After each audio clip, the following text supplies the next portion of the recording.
According to a UN Habitat report, by around 2050, more than 1.2 billion people in Africa will be living in urban areas. The migration will be driven mostly by the need to be closer to better work opportunities. And while they're there, they require suitable accommodation, access to schools, transport and other facilities. In Gauteng, authorities say they're looking at ways to make it easier for people to access land. We are considering a policy intervention in formalization of informal settlements. And Gauteng is not different from Rio de Janeiro, from Mexico, from any city in the world, Lagos, Abuja, Nairobi, wherever. We are just part of the global community. We happen to be an economic hub, and most of the people prefer Gauteng as their second destination for economy, for residents. We don't have an option.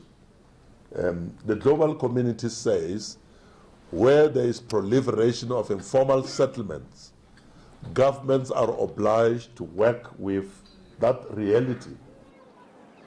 The Gauteng government's rapid land release program has been in the spotlight, especially on the back of the country's land expropriation program. But so far, it seems this plan isn't working very well. People living under poor conditions have often taken to the streets.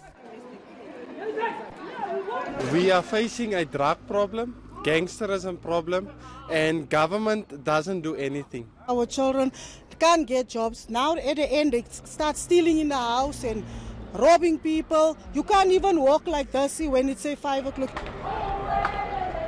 With the recent collapse of the Mfuleni and West Rand district municipalities, authorities are calling for patience. While the protests in Westbury and other predominantly coloured communities have also highlighted the amount of work that still needs to be done.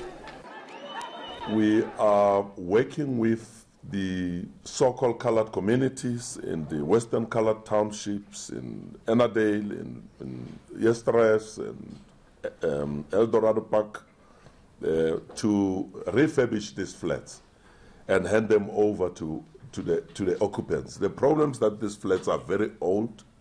You have many beneficiaries that claim legitimacy of ownership. The influx of illegal migrants isn't helping their efforts. Now there are people that are moving into our country.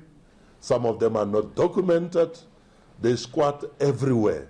Now this is what is expected from the Department of Home Affairs and law enforcement agencies to relieve us of that burden.